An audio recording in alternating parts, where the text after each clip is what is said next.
Okay.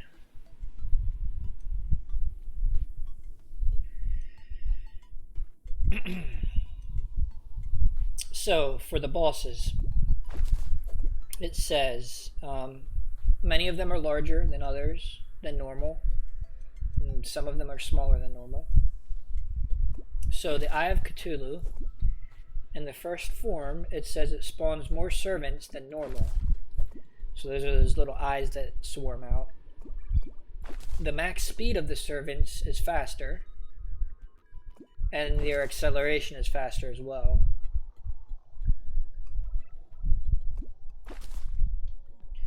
It says the eye will slowly charge the player 3 times.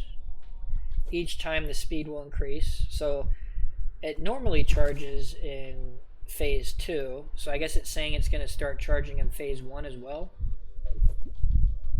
Oh, our sashimi ran out. I need to make sure I eat again. Let's go ahead and make another one of those. And let's open these crates. So just copper bars in that one. Got some mining potions, some silver, and some more bait, which is good. I'll definitely want a lot of bait.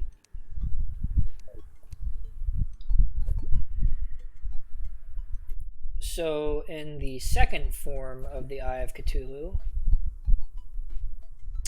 when the player is above 50% health, the speed of the Eye of Cthulhu is increased by 20%.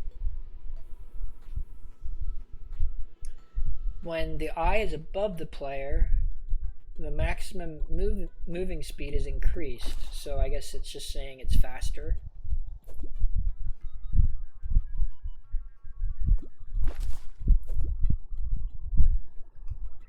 Okay, so I guess that seems to be the only changes with the eye. So to sum that up, it sounds like there's just more minions and everything's faster.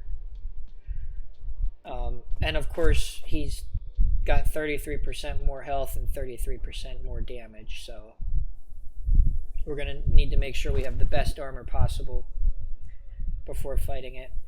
I'm almost wondering if I should,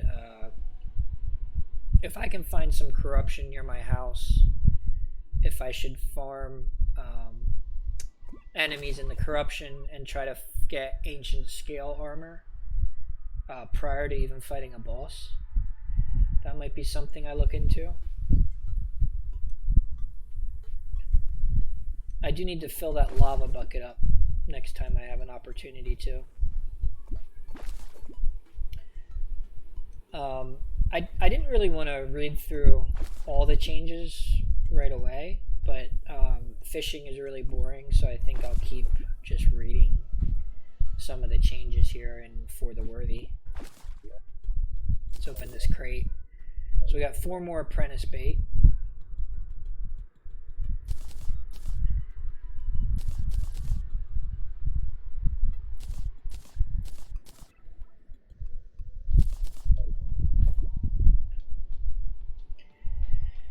So for the Eater of the Worlds, the second boss, all segments have an additional 2 defense. I'm not sure what their normal defense is, but it's going to be rough having extra health points and defense. The maximum speed is increased by 20 miles per hour, so he's going to be moving a lot faster. And it says the vile spit that the body segments usually spit in the above ground can now occur below ground. So I don't know if that means it might be more viable to just fight him above ground. I'm not quite sure.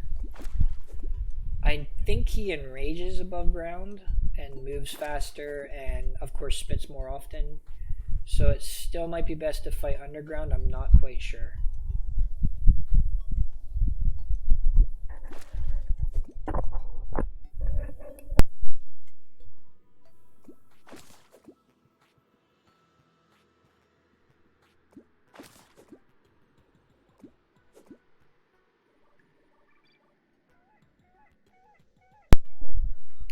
So I did pick up a Reaver Shark and a Sawtooth Shark while I was talking.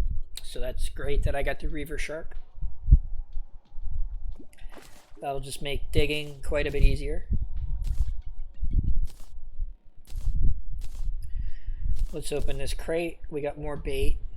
Can't really complain with that. The longer I can stay here fishing, the better. Because the way I look at it is fishing is pretty much the lowest risk thing you can do in this game.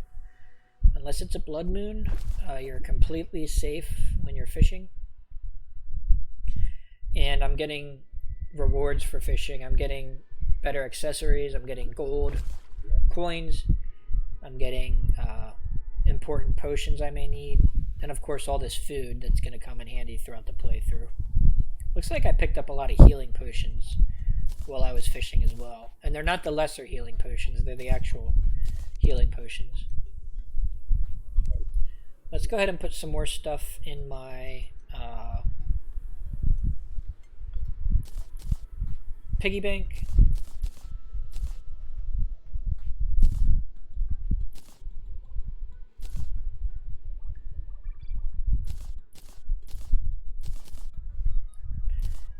All right. And I'll just continue to fish. Still have 11 bait left.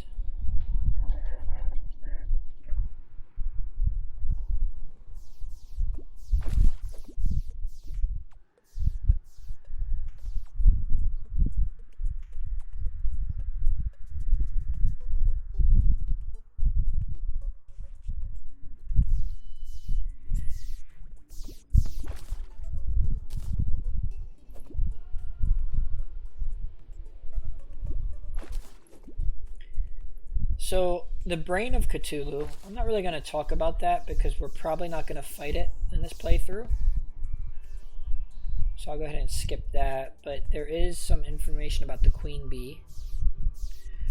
There seems to be a lot of extra stars falling right now. I noticed that in 1.4, I think one of the changes is stars tend to fall near you more often when you're on the surface. But separate from that, just seems like every now and then on a random night more stars will fall than normal, and I never really see like an event or anything that happens. Maybe it has to do with the moon, I don't know, but some nights it just seems like lots of stars fall.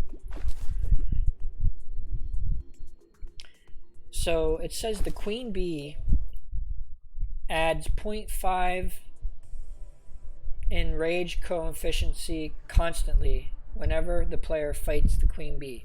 So the following discussion shows how enraged queen bee behaves differently. Dashing is not strictly horizontal. The dash can be more tilted. Okay. So it sounds like in For the Worthy, the queen bee is somewhat enraged, as if you were fighting it outside of the jungle, but not fully enraged, I guess is kind of what they're maybe saying.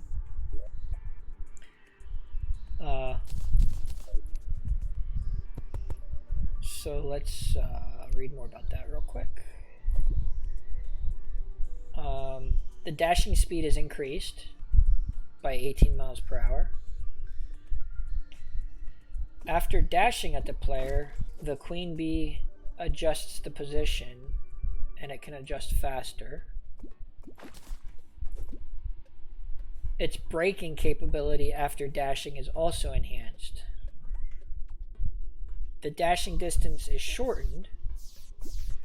So it just sounds like when it dashes at you in general, it's going to be faster and quicker with more precise movements, as well as not just horizontal the entire time. It's going to be more like randomized. Now, typically, when I would fight the queen bee, I would have the shield of Cthulhu with me so that I could dash myself right into her and prevent that damage. So I think that'll still be viable. But again, I've never fought the queen bee in For the Worthy. Permadeath probably isn't the best time to try it, but that's what I'm doing. It also says the bee minions spawn more frequently as well, which makes me think maybe I should consider using a piercing weapon. In the past, I didn't really think of that as a requirement to use piercing, but maybe if enough bees do spawn, maybe piercing might be more important. Okay, during phase 3, when she shoots the stingers, it says she shoots the stingers more frequently.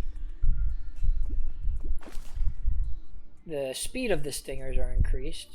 The precision of the stingers hitting the player is increased.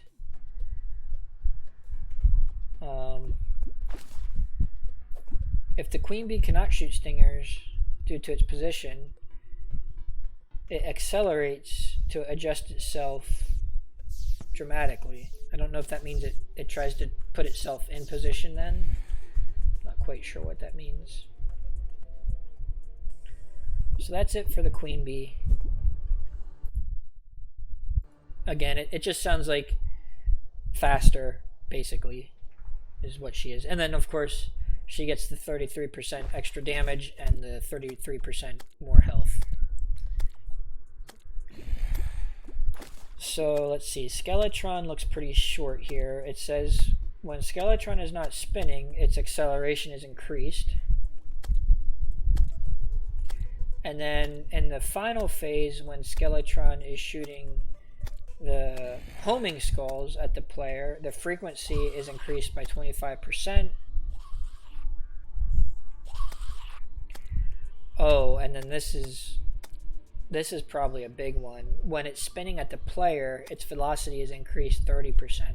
So I don't mean if velocity just means its movement speed, because that would be a big deal if Skeletron moves 30% faster when its head is spinning, because that's the death spin. If it touches you, you're pretty much dead. So very good boots are going to be needed for that. Maybe movement speed accessories in general might be needed. Let's see, the Wall of Flesh. Let's open these crates real quick. So more bait, 5 gold, that's not bad. And more bait.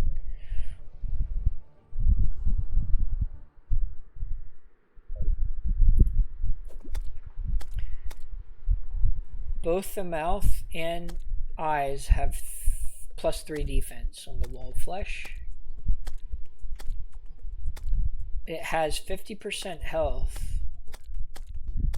Oh, plus 50% health. Okay, so it's getting 33% health more and then an additional 50% more. The speed is increased by 10% and slowly adds an additional 1 mile per hour. The maximum speed increases to 46 miles per hour. So the Wall of Flesh is going to be moving faster and have a lot more hit points, which means I guess any bridge that I would build down there to fight the wall is going to have to be extra long compared to normal.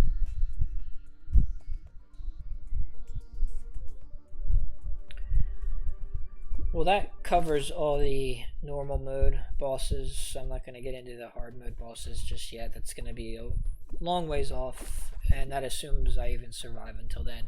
Because here I am still with only 100 hit points.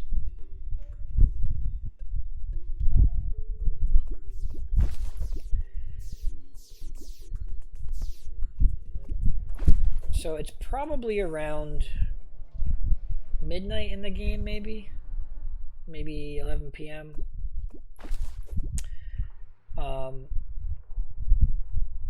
I do get a nice fishing bonus at 4:30 a.m., but I might run out of bait before then. I wouldn't say I'm having that great of luck while fishing. I mean, I'm getting some accessories, but not as much as I would have liked. I'm not getting that many good potions.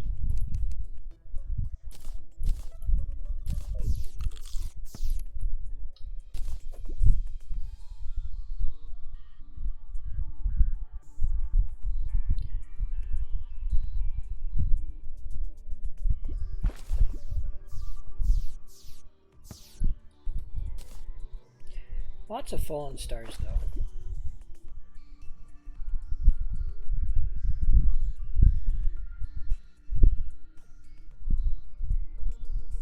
Just need to make sure I remember to bring my piggy bank and my garden gnome home. I'm up to 12 gold. That's pretty good. It would be nice to buy a mini shark. First zombie, which is surprising.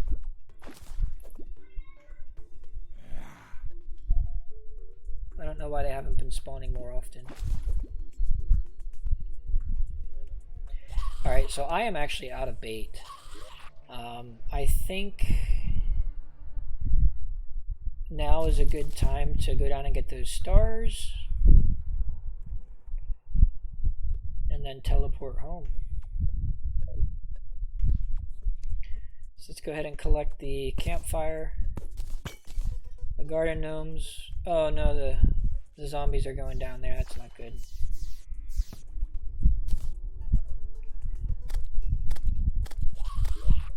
I guess I'll deal with them with some bombs here.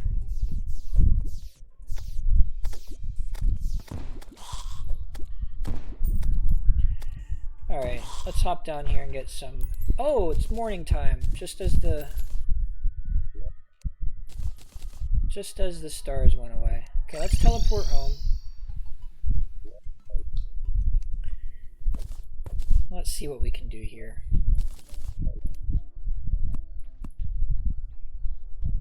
So we have a nice house here. Let's go ahead and finish this up.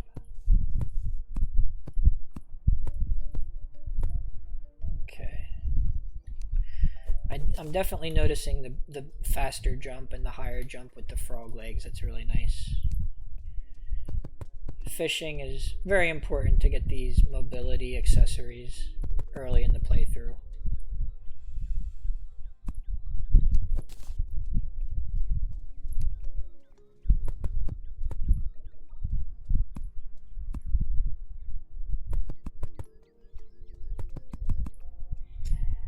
All right.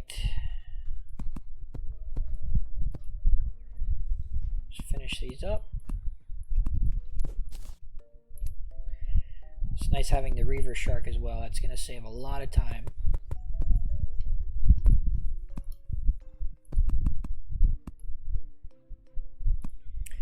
Okay, let's get 1, 2, 3, 4, 5, 6 workbenches and 6 chairs, and we are not going to have to worry about NPCs moving in for a long time now.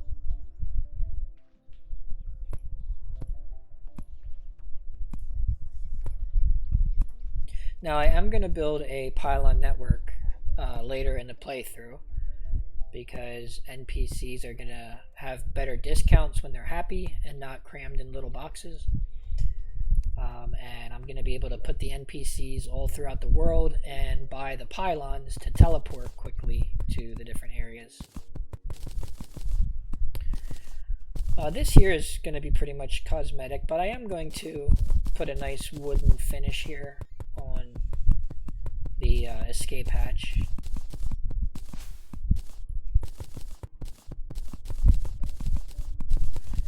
I usually don't bother that much with cosmetics, but I mean, this is going to be our house. I want it to look pretty nice.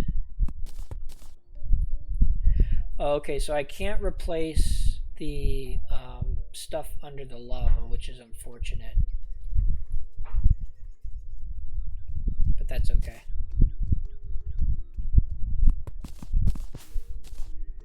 But we'll get some wood there. Maybe I'll replace that later.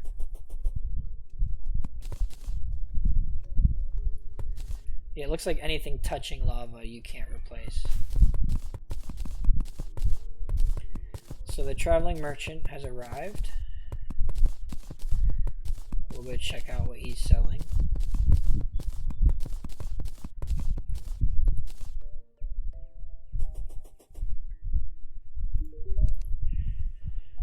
The bricklayer, lifeform analyzer. I really don't want to spend gold this early on that type of stuff, so I think I'll pass.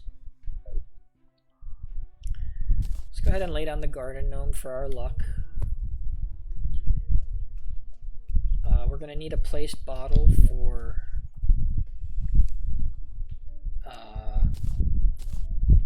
crafting potions. And I believe we have some shiverthorn, so I can make... Let's see what we can make here. Okay, so... I know I want to make a workbench. Let's get the piggy bank out. We got to organize inventory quite a bit here. So I can make a chain and then a sawmill. I probably don't have enough cobwebs to make a bed. Yeah, not enough yet, but that's okay. But I should be able to make a clock maybe. And I can make the loom. I think I need iron bar, wood, and glass to make the clock. So let's make a bunch of glass, because we're gonna make bottles too. Just go over here and make a clock. Clock is always important.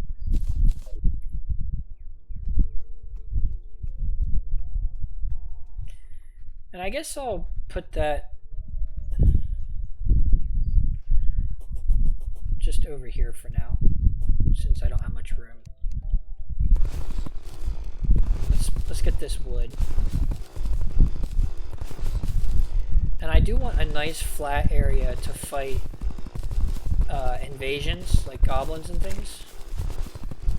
So this is probably a nice spot for that. Let's make this nice and flat. So we will do that. And then once the grass grows back, I can plant. I can make a little garden here with trees and things like that.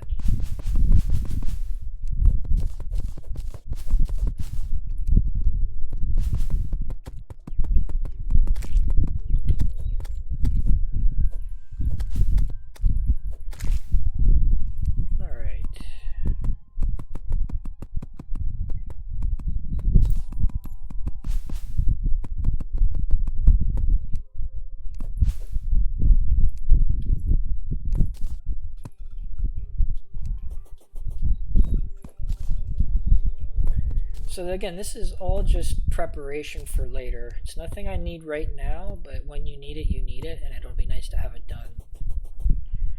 Gotta be very careful with those explosive bunnies. I'm pretty sure they would take me out in one hit. Let's see here.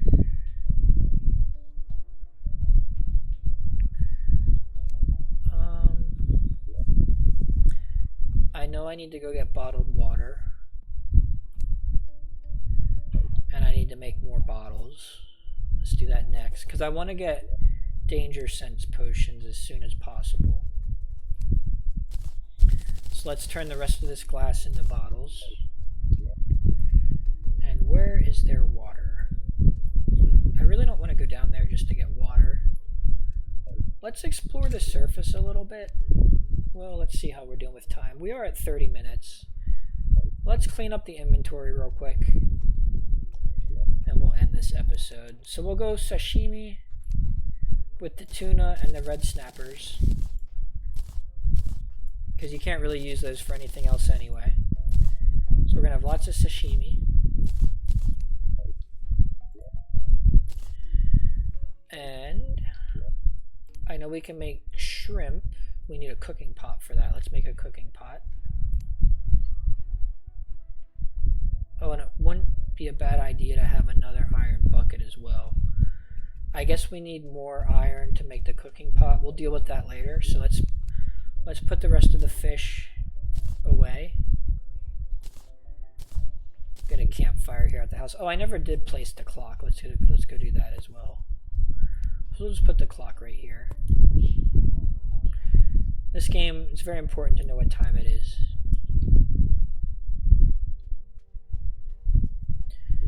I'm hoping when the NPCs spawn, they won't jump and they'll just fall down in here. That would be nice, so they don't die right away.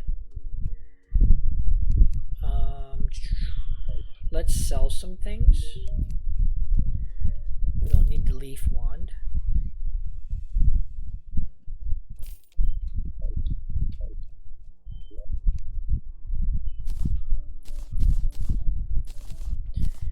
I'm just gonna go through here and see what I can sell.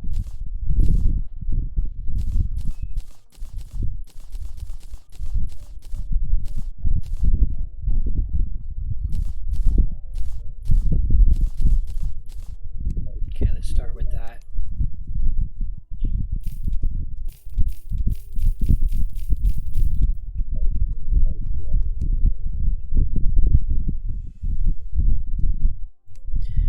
I do want to do the sunflowers right next to my base.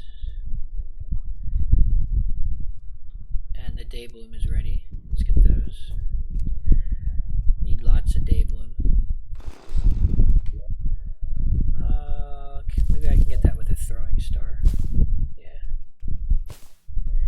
Alright, let's get a sunflower planet. And we'll place some more day bloom.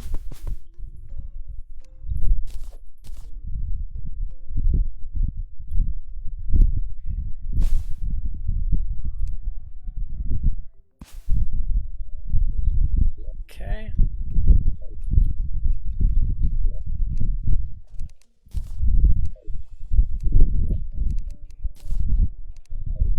I'm gonna need to make a chest room soon.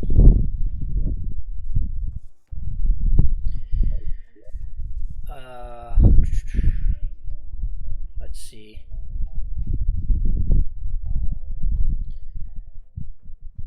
I'm going to keep these episodes pretty short. I think this will be a good time to end the episode.